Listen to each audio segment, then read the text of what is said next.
and by contributions to your PBS station from viewers like you. Thank you.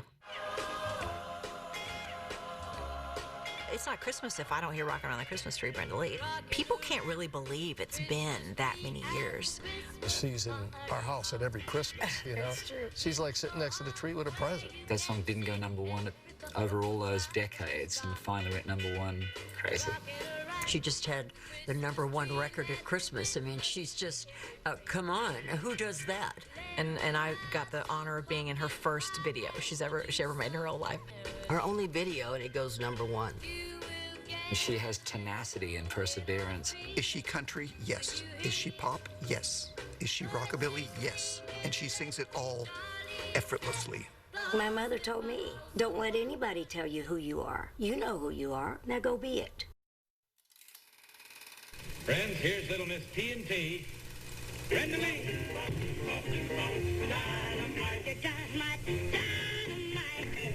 I just always think of her going dynamite with that little growly thing she does all the time.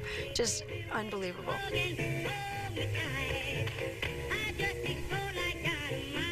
I thought Brenda can't be this young. By the time she got 14 or 15 years old, she had a much lower register. She was always in control of everything, both rhythmically, emotionally, pitch. I must have been 12 years old. And to hear another 12-year-old sound like that? From age 8 to 18, when she's an active professional, those first 10 years, she's a kid.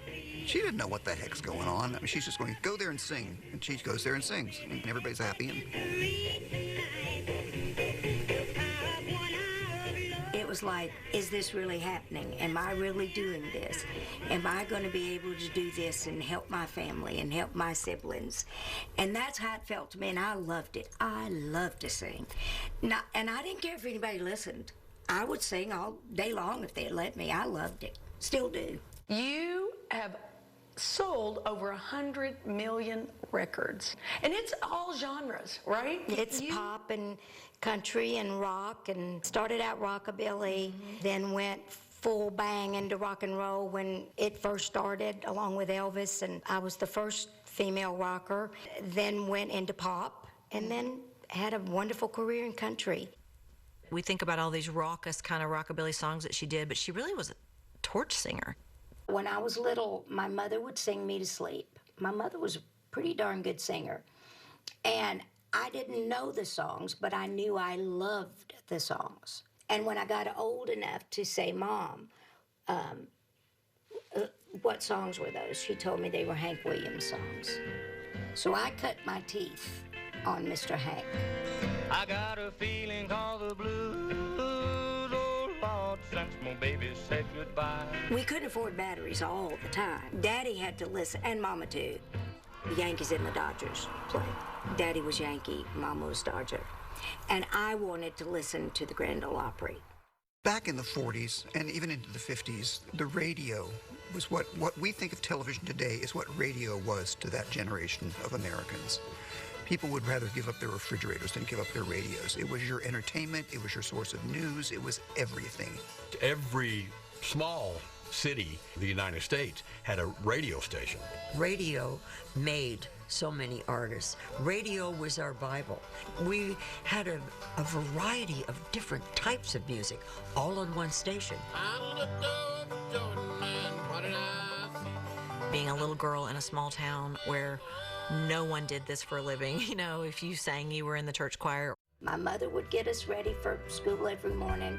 My sister would come home looking as pristine as she left.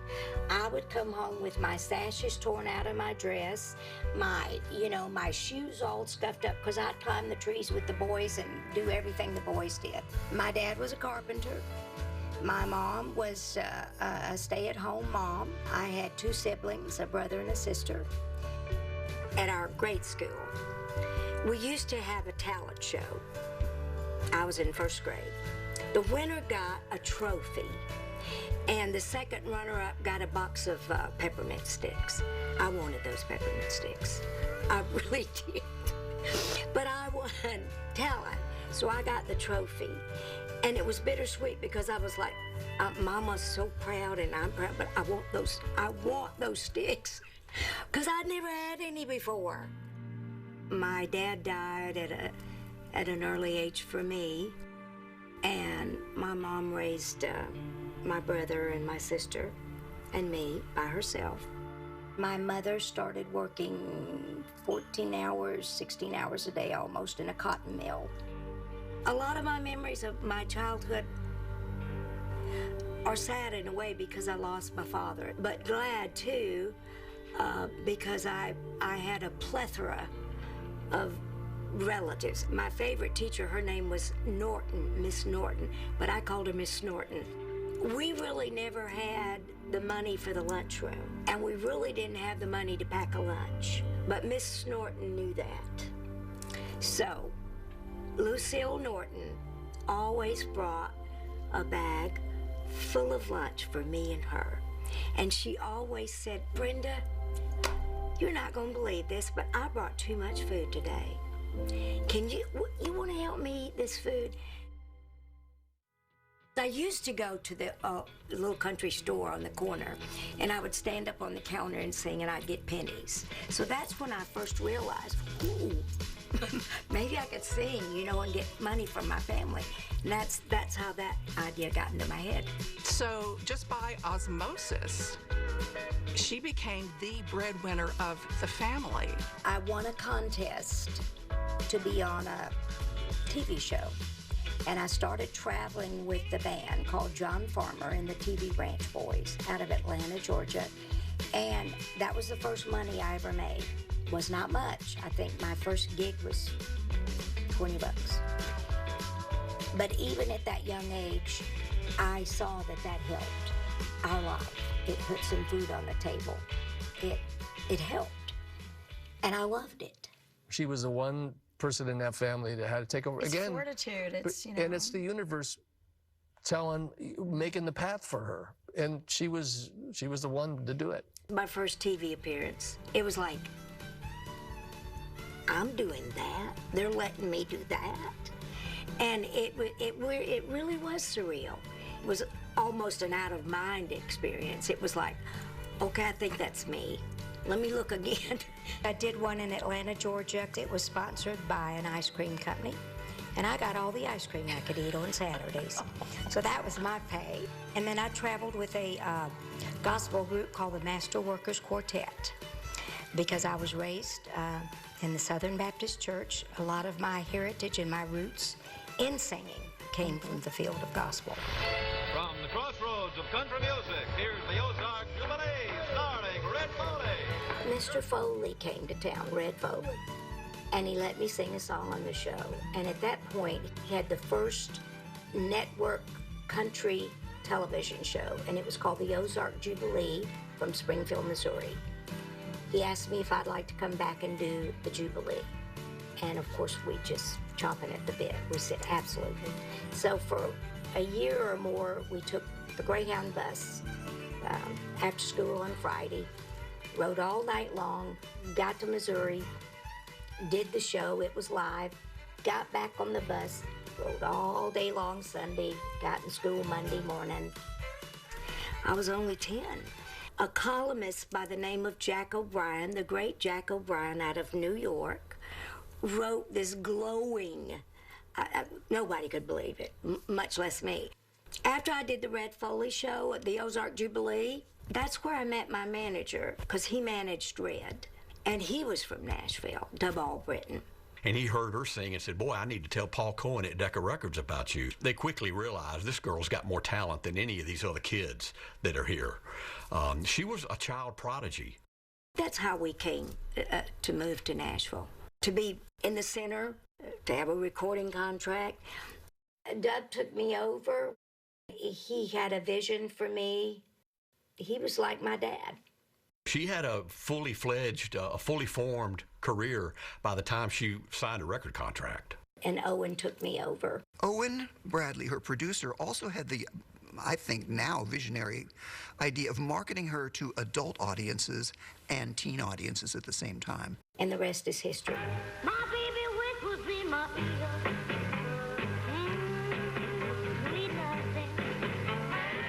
So for me to be able to say, Mom, you don't have to go to the cotton mill today. It's okay.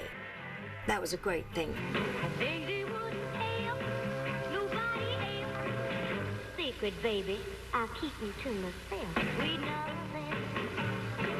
When I first heard Brenda Lee, I thought, how can this be coming out of this person? She was a crossover before we even knew what the word was. Her records were hits on any station that played music. My goal as a songwriter was to write for Brenda Lee. I had to have her record my songs. My baby, give me that special look. Owen once told me something. He said, Brenda, and we listened to everything together. He'd say, be careful of what you choose. Don't prostitute yourself to choose a song that you think commercially is going to be a hit, especially if you're not crazy about it, because if it is a hit, you're going to be singing it the rest of your life. What was so special about Owen? He didn't know how talented he was, and that's because he loved what he did. It was not a business to him. He loved his artists, he loved his musicians. Buddy Harman, Bobby Moore, Grady Martin, Hank Garland, Floyd Kramer, Ray Eddington. It wasn't contrived. There were no overdubs. You either got it in one or two takes or you just didn't get it.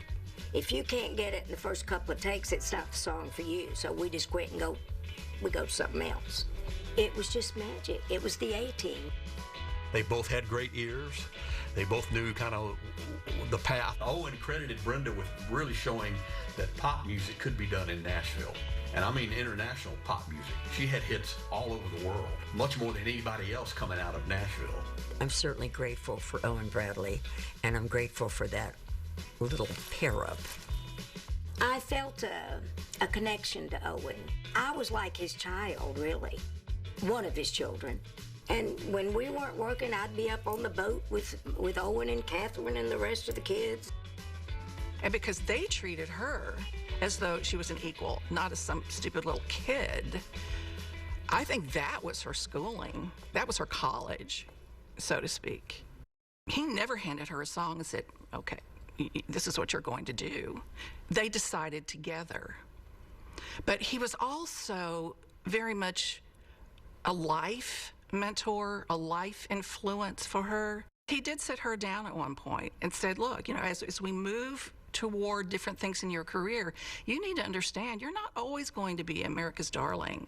You will not always have the #1 record in America.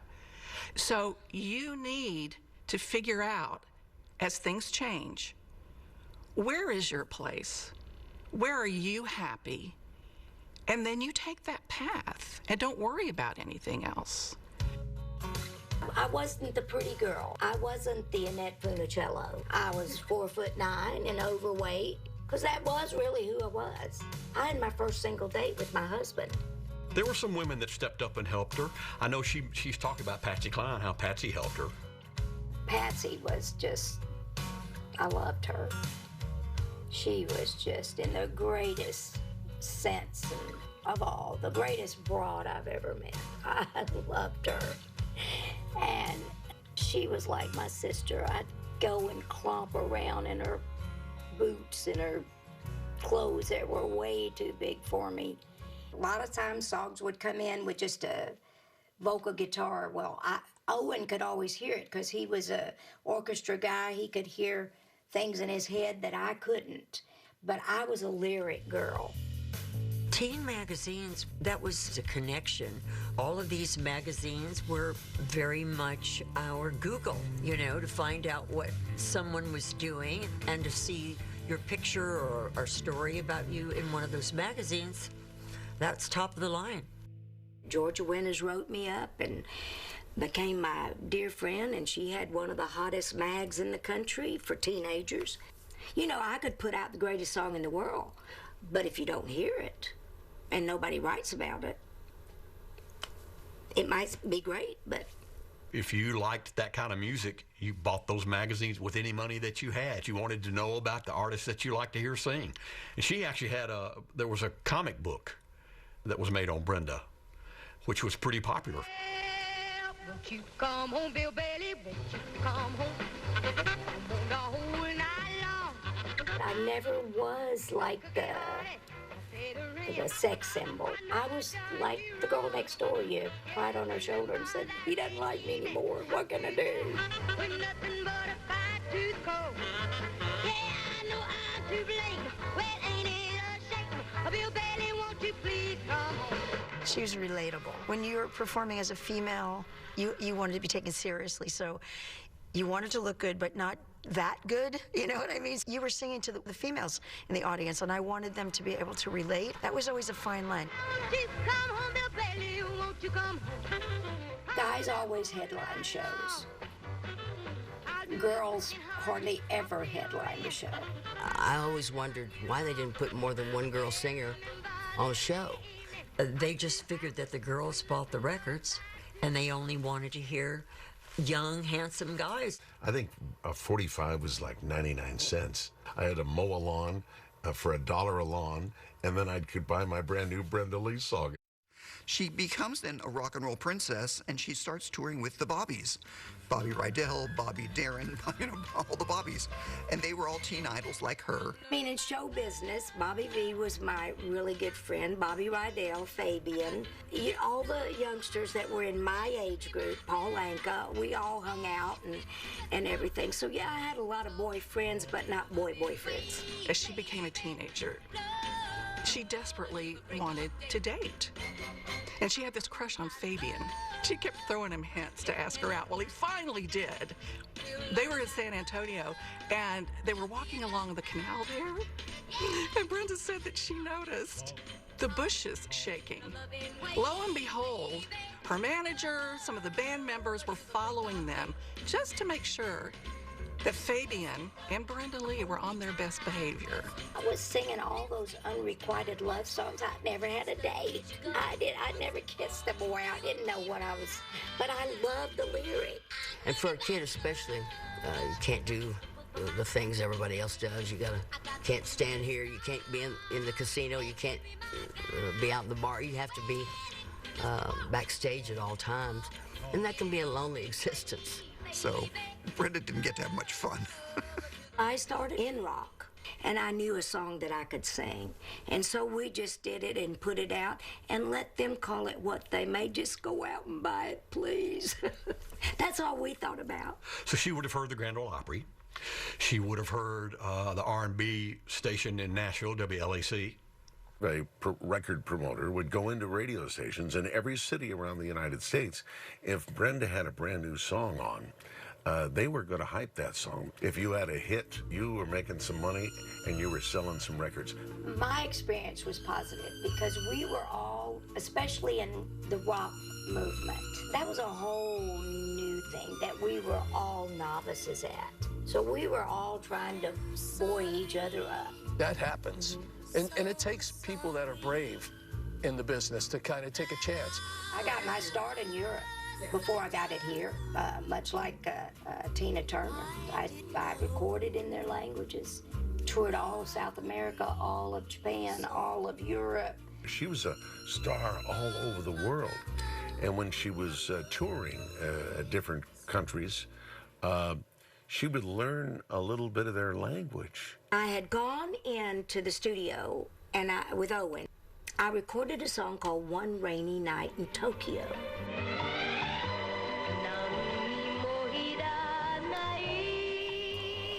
And he had a student from Vanderbilt come over to teach me the correct Japanese to do a verse and a chorus in that song.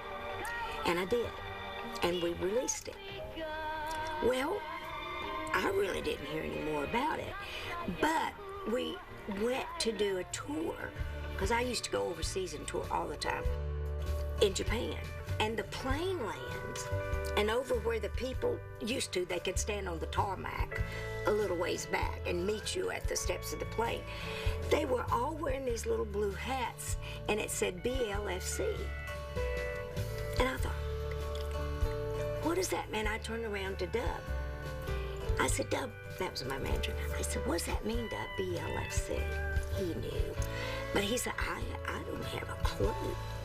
Brenda Lee Fan Club. I got off the plane and they just hugged me and loved me, and that was my introduction to Tokyo. She sang in French, she sang in Italian. She sang songs that she knew would hit that market. It was a great time and period in music, which we will never see again, because it was so new, so wonderful, so exciting, so inventive, and I'm sorry that we won't. Well, now this is our little teenage delegate, Miss Brenda Lee. Isn't that something right there? Is she cute? Yes.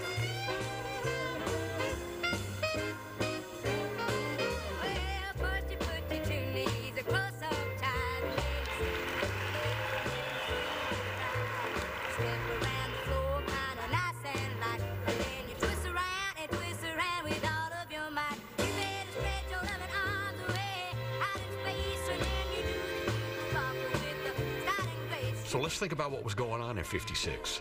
Elvis had signed with RCA Records, so there was a lot going on. Rock and roll was really starting, you know. But she started out as a rockabilly singer. She could do gospel and country also. Rockabilly is a hopped-up form of country boogie. People dress up and, you know, bring their fancy hot rods down and they do dancing. Brenda didn't know about any of that. She couldn't have. She was 9 or 10 years old. And she had a pretty cool rockabilly look, too. I mean, I must say, she had the hair. I mean, it worked. I mean, listen, all those things got to line up. You got to have a great name. You know, that's a great name, Brenda Lee. That's working. You know, you have to have a great voice. You got to have, and it's meant to be. Definition of rockabilly. It's not country, it's not rock. It's kind of a marriage between several genres. Whatever it is, I love rockabilly.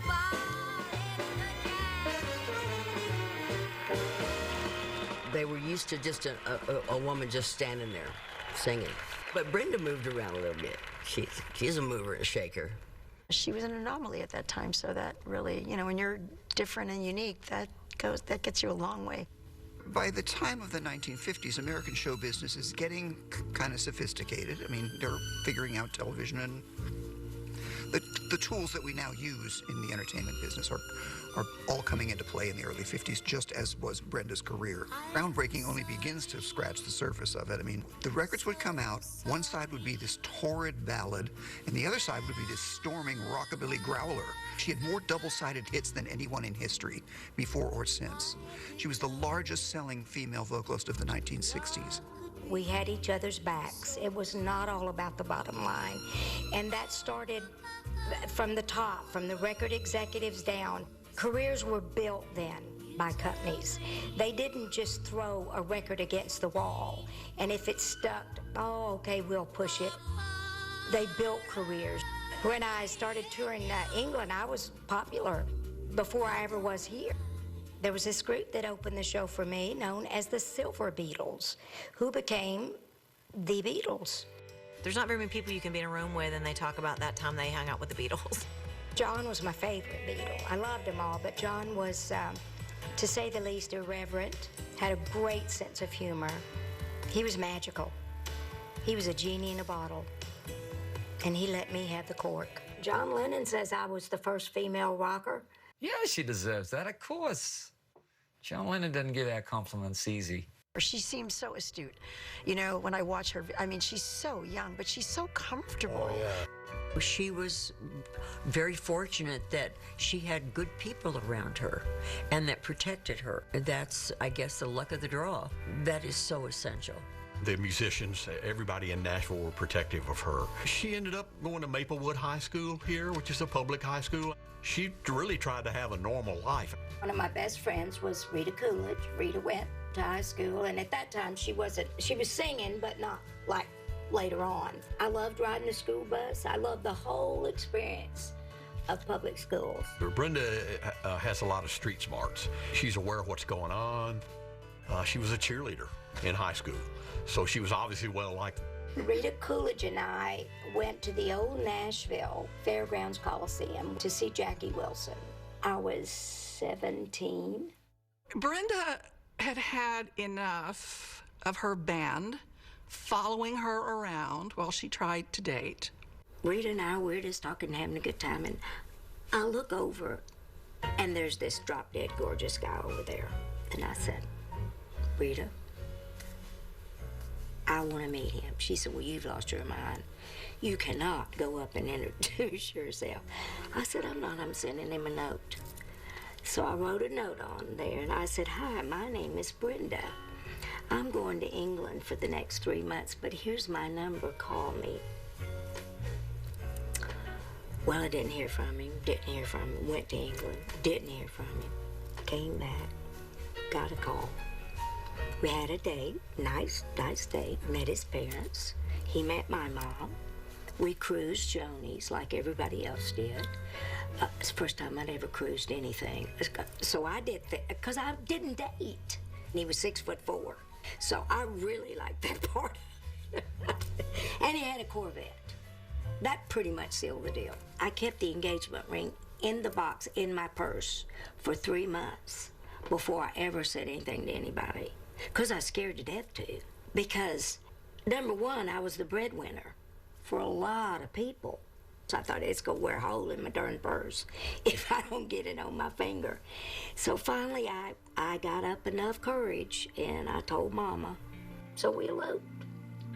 You know, Southern women especially are very, go by the, you know, the rules, and I didn't.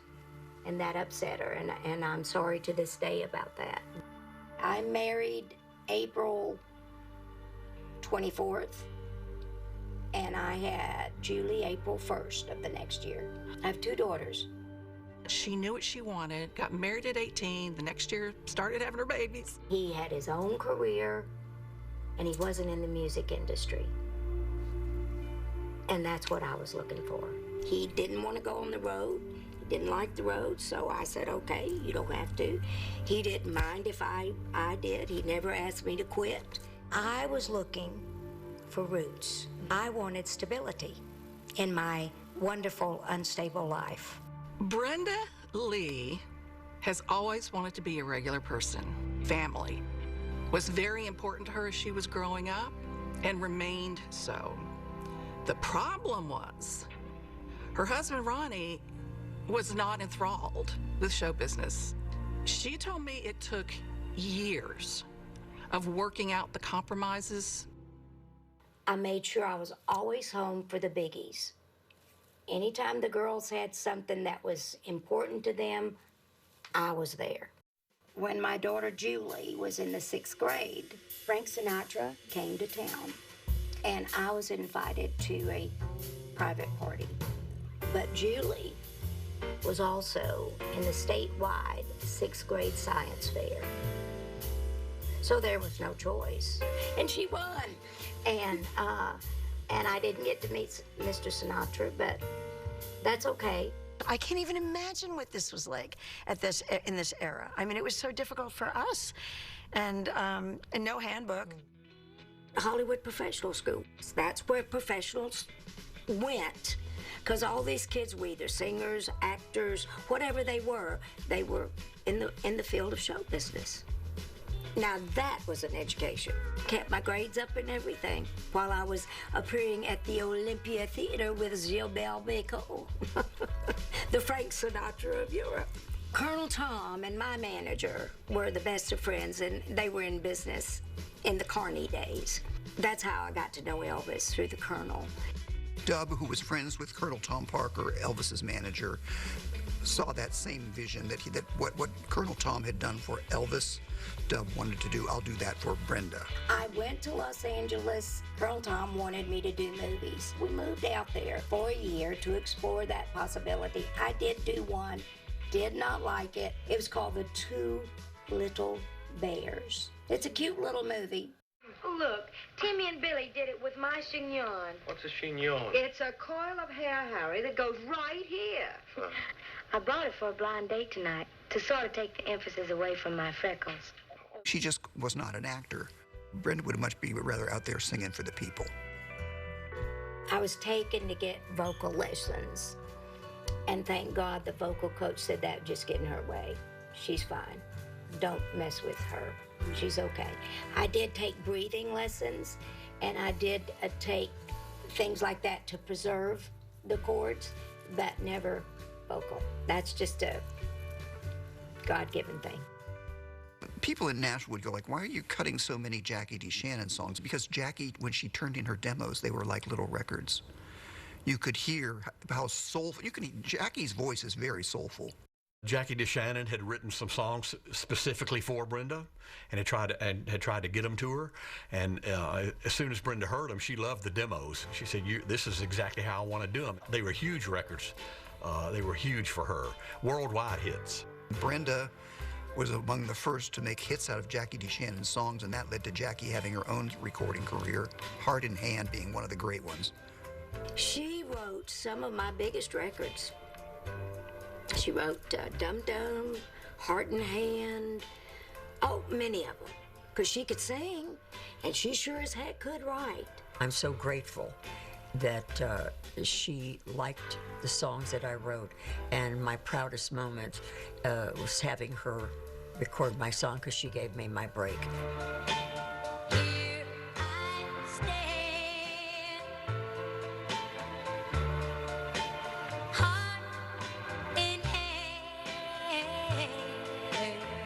Heart in Hand. That's my favorite. She's so powerful with her vocals. Owen had heard a song called Fool Number One that somebody had written.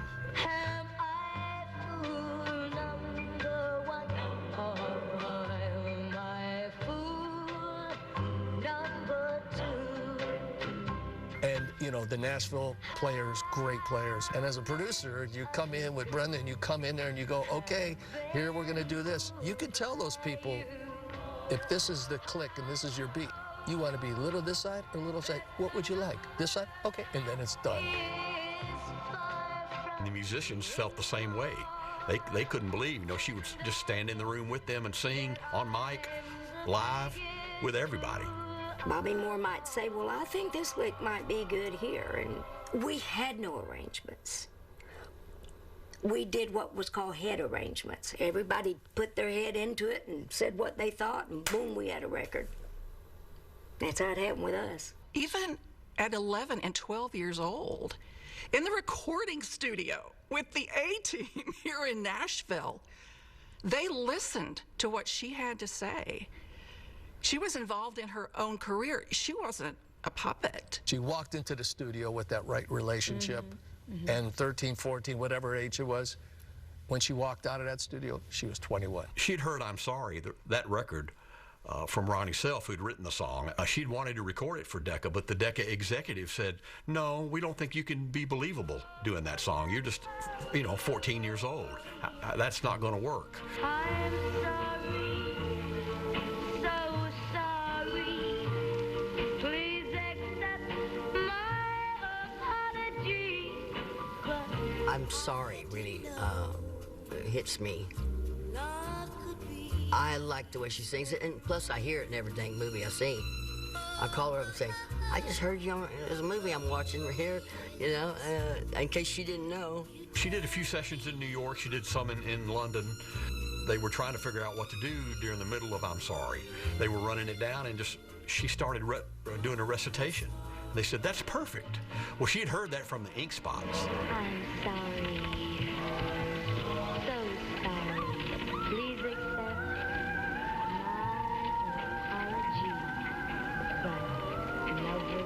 And she just knew that's what's going to fit. They finally agreed, okay, you can do it. But even then, they put it on a B-side. So it's lucky that a DJ flipped it over and played it. If you had an opportunity to be on American Bandstand.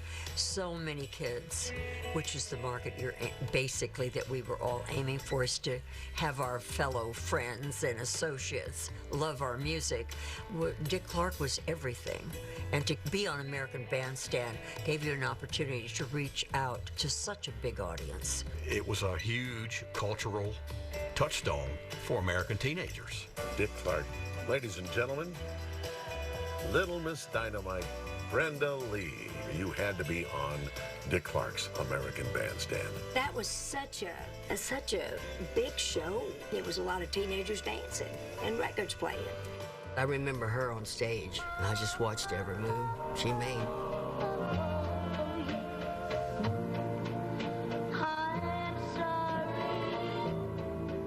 I was brought a song, much like the ballads that I had recorded in the 60s that were huge, huge hits. And the song was called Nobody Wins, written by Chris Christopherson. We recorded it in 1972. And it went to #1 country. All of a sudden, I'm a country singer. So all of a sudden, I have a new career. She blended it all together, rockabilly, rock, pop, and then country.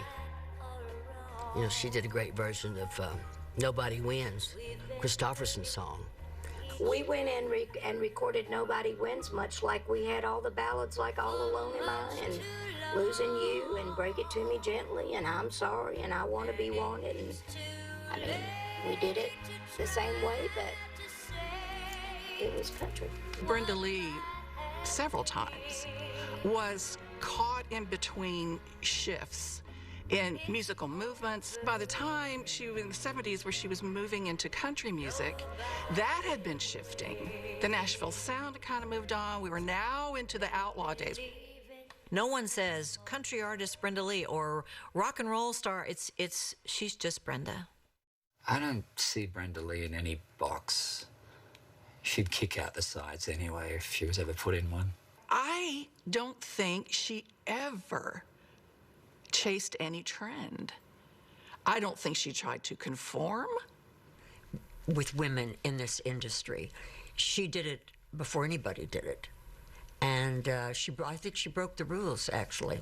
We try very hard, all of us now, to stop labeling ourselves as female rockers, you know, and we just make music. I mean, you can't deny the fact that it's still lopsided. It's lopsided everywhere.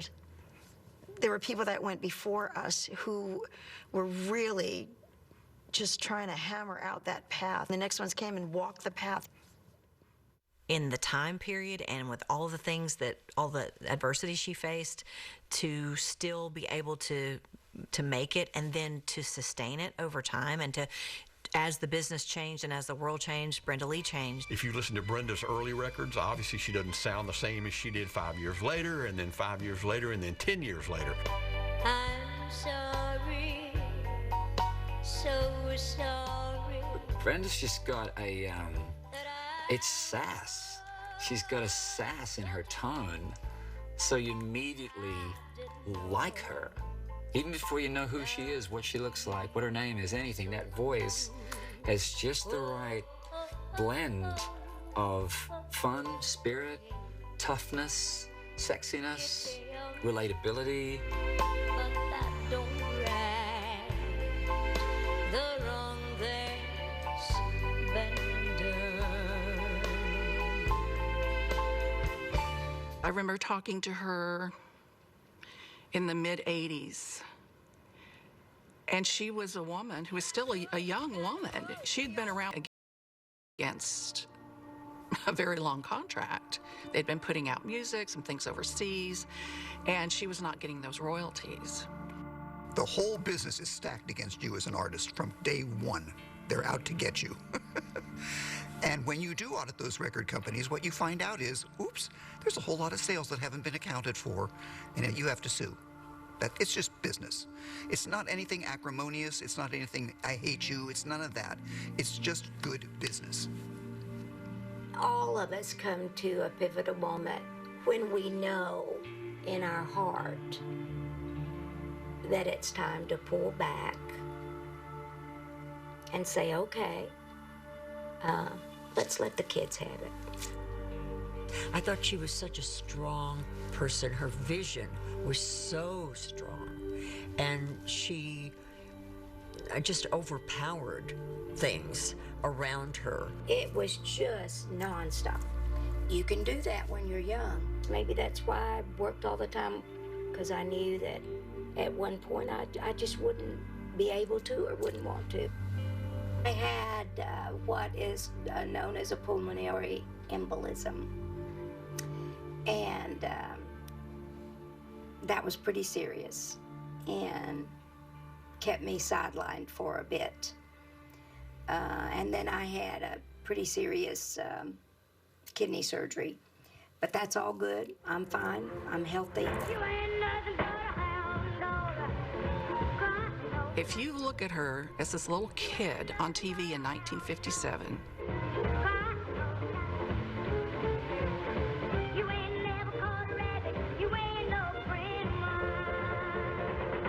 the stage presence, the confidence, belting it out, knowing when to look at this camera and that camera.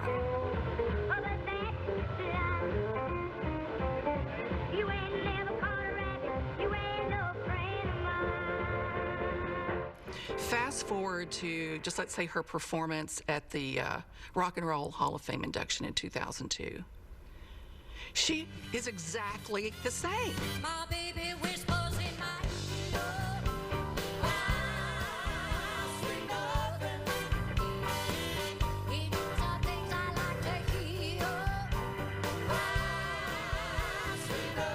It's kind of hard to be in the to be voted to be in the Rock and Roll Hall of Fame.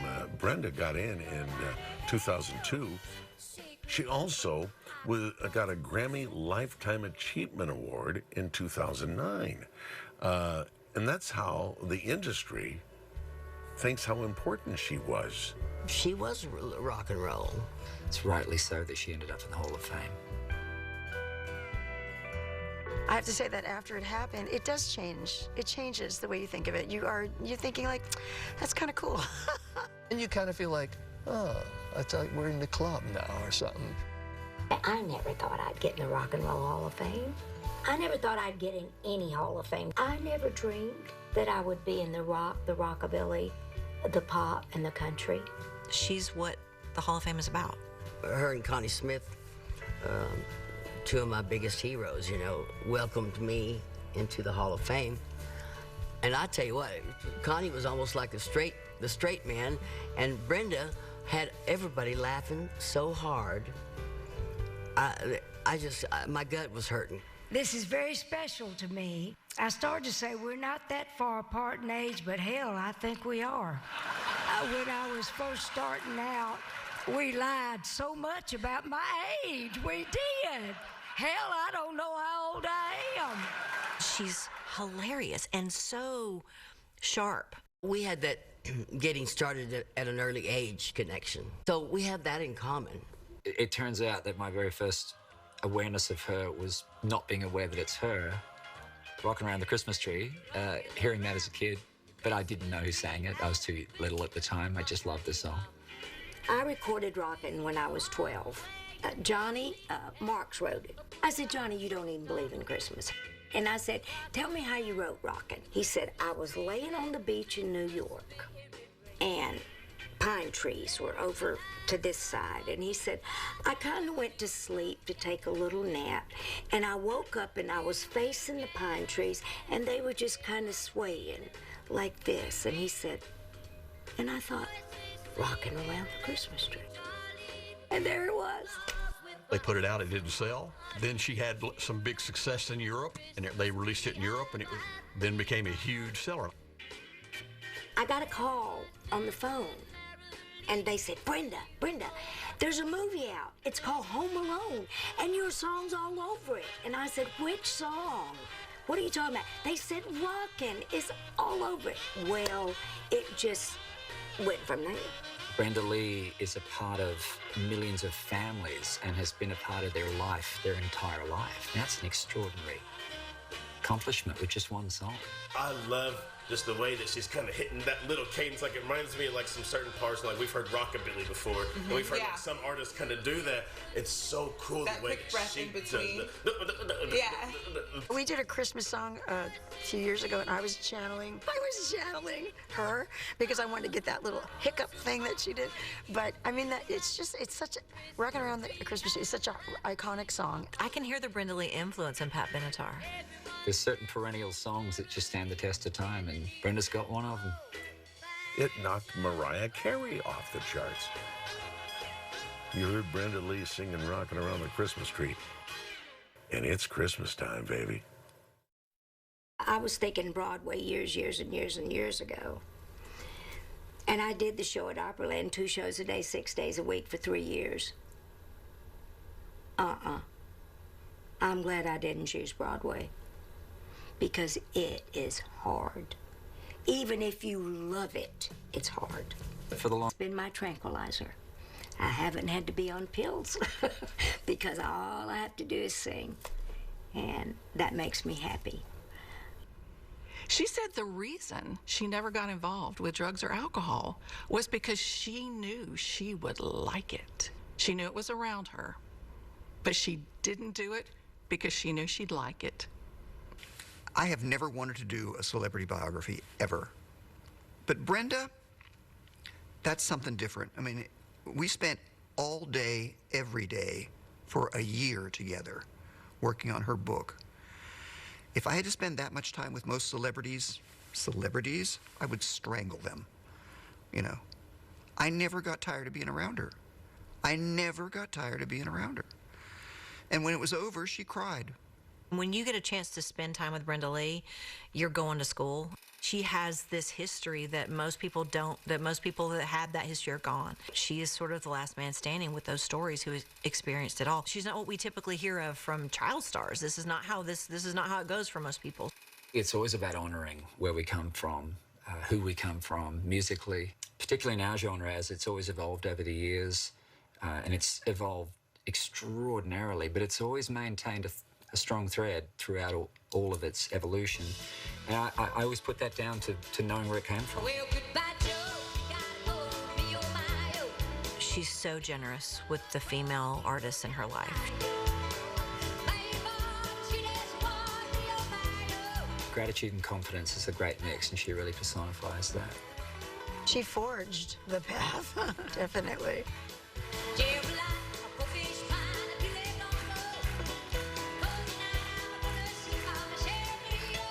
I would like for somebody to say, you know what, I met her and she was really nice to me, because I really try to be.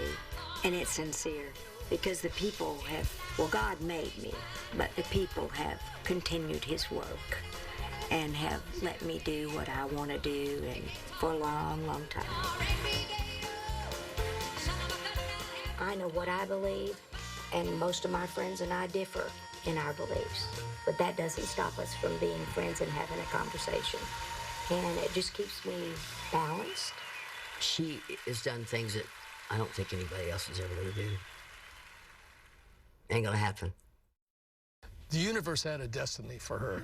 No, there's no question. The universe had a special goal for her, and she fulfilled it. To convince record company executives at the time when I was recording, it was, you know, it was all down to the power you had on the page. And if it's not there, you're not going to have it, especially as a woman coming up at that time. For somebody to be a child prodigy like that, to progress as an artist, as a musician, as a singer, I think it says a lot about who she thought she was and who she wanted to be. That's pretty amazing. Based out of Nashville.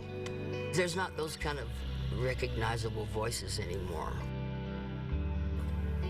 Brenda Lee over the years has been honored for her talent and the ability to tell a story, the ability to make people cry, to make people laugh.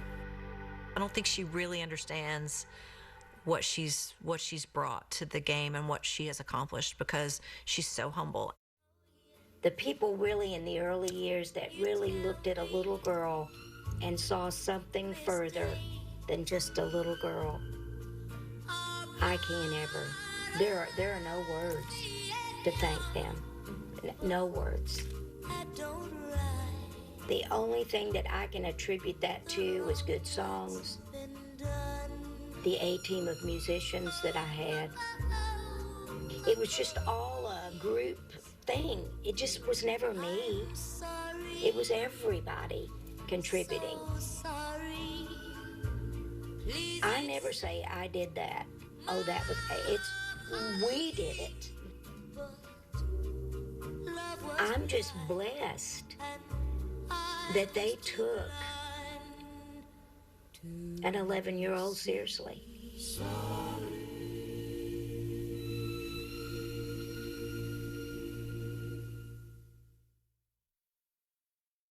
One in 4 American adults have a disability, and I'm one of them.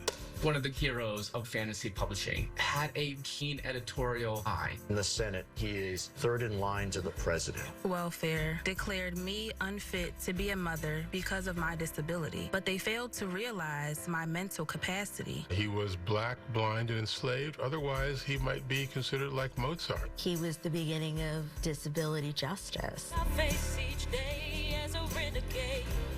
Major support for American Masters provided by... For over 65 years, AARP has empowered people to choose how they live as they age. As a nationwide champion, we advocate for better health, financial security, and stronger communities. We are AARP. American Masters is made possible with support from the Corporation for Public Broadcasting, the Rosalind P. Walter Foundation, Burton P. and Judith B. Resnick Foundation, the Blanche and Hayward Serker Charitable Trust, Koo and Patricia Ewan, committed to bridging cultural differences in our communities, the Lillian Goldman Programming Endowment, Seton J. Melvin, the Blanche and Irving Laurie Foundation, Taya Petschek-Irvolino Foundation, Anita and Jay Kaufman, the Philip and Janice Levin Foundation, the Mark Haas Foundation, the Ambrose Monell Foundation, Kate W. Cassidy Foundation, Ellen and James S. Marcus, Andre and Elizabeth Kertez Foundation, the Karina Endowment Fund in memory of Robert B. Menschel. Support for Brenda Lee Rockin' Around provided by Steve Searles and Alan DeCooper. And by contributions to your PBS station from viewers like you. Thank you.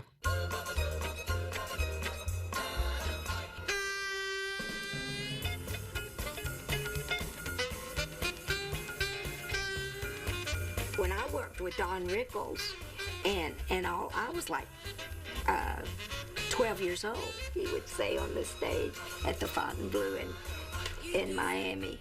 He'd say, well, I'm about through with my show now. Said, I guess we'll just call little Brenda Lee. She's upstairs in her room playing with her paper dolls.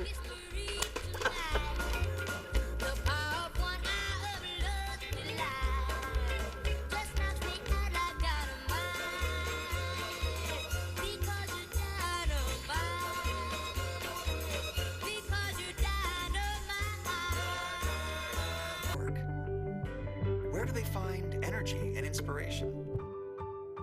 Find out on American Masters Creative Spark, a podcast that explores the creative process with today's greatest talents. Listen now at pbs.org/creative spark or wherever you get your podcasts.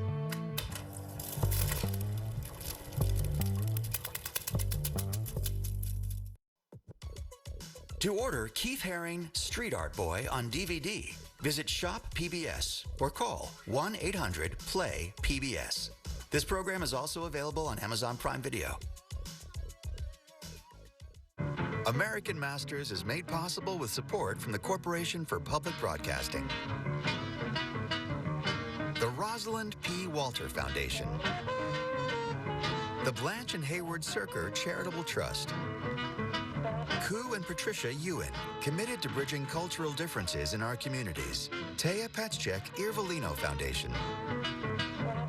The Lillian Goldman Programming Endowment. Seton J. Melvin. Anita and Jay Kaufman. The Blanche and Irving Laurie Foundation. Cheryl and Philip Milstein Family. The Philip and Janice Levin Foundation.